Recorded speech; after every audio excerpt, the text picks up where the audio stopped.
Welcome to Business Book Daily. Today I'm breaking down Radical Candor by Kim Scott, a book about how managers can give feedback that's clear, kind, and actually useful.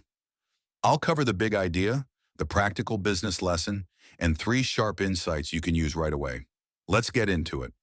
But first, a word from our sponsor. Want to sell more without adding fixed payroll? A lot of smart operators hire commission-only reps, experienced sellers who get paid only when they produce results. If that sounds like a smarter way to scale, post your opportunity at commissiononly.com. Thousands of motivated reps are actively looking for performance-based roles right now. Commissiononly.com. Today's book is Radical Candor by Kim Scott.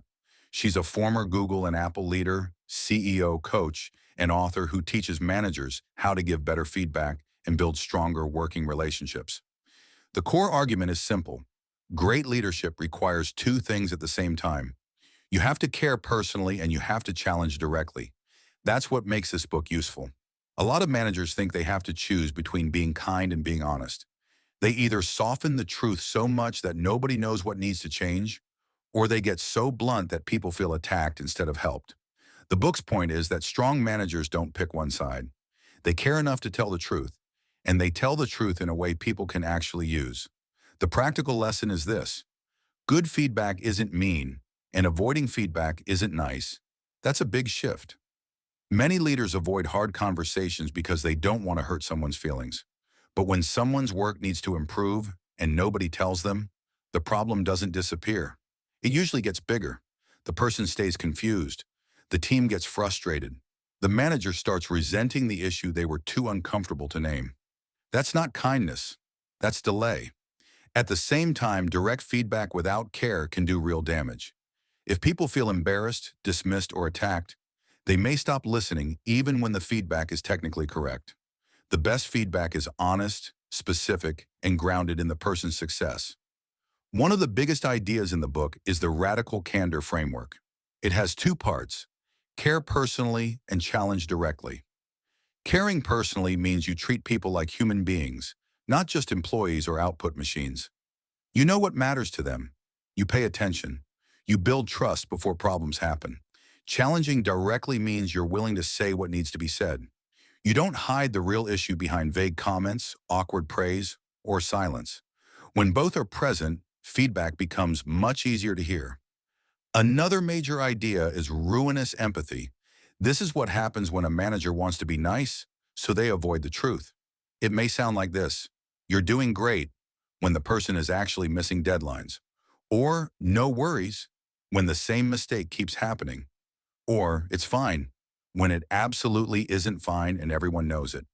Ruinous empathy feels kind in the moment, but it creates bigger problems later.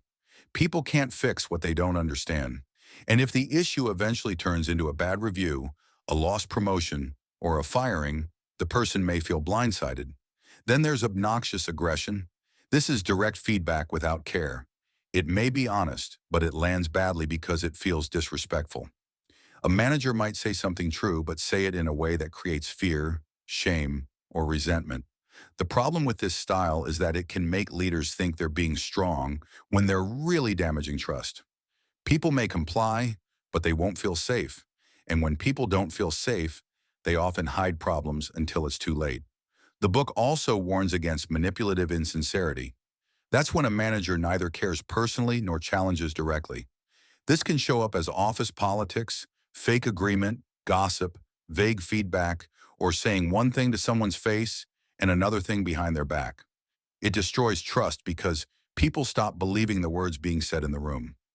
The better path is simple, but not always easy. Say the real thing, with care, while there's still time to fix it. Another key lesson is that praise needs to be specific too.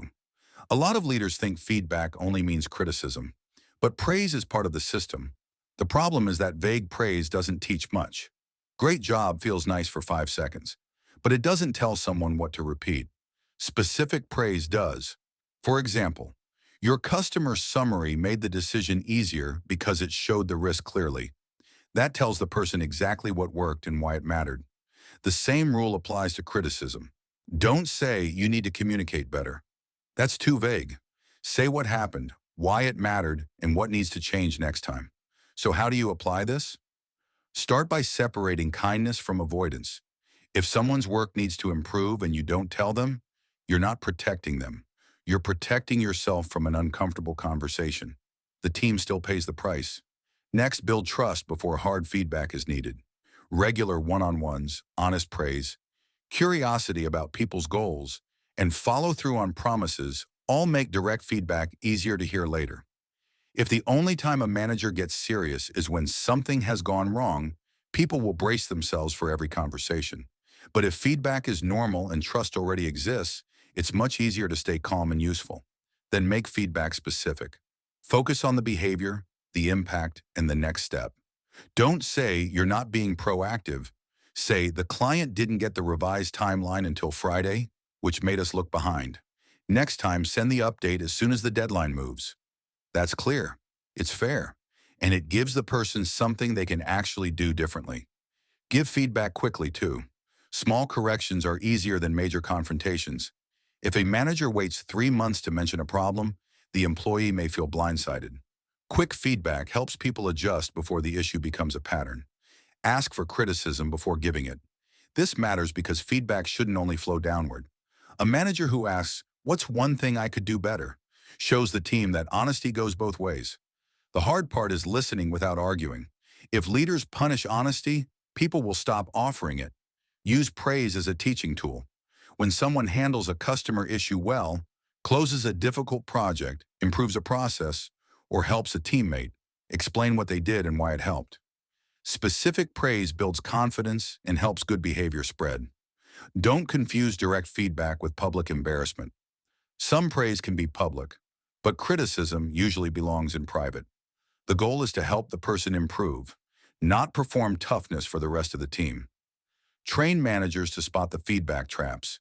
If they're being too soft, they may be falling into ruinous empathy. If they're being harsh, they may be drifting into obnoxious aggression. If they're avoiding the real issue or playing politics, they may be showing manipulative insincerity. The goal is always to return to care and clarity. Finally, make feedback normal. If feedback only happens during annual reviews or after something goes wrong, people will fear it.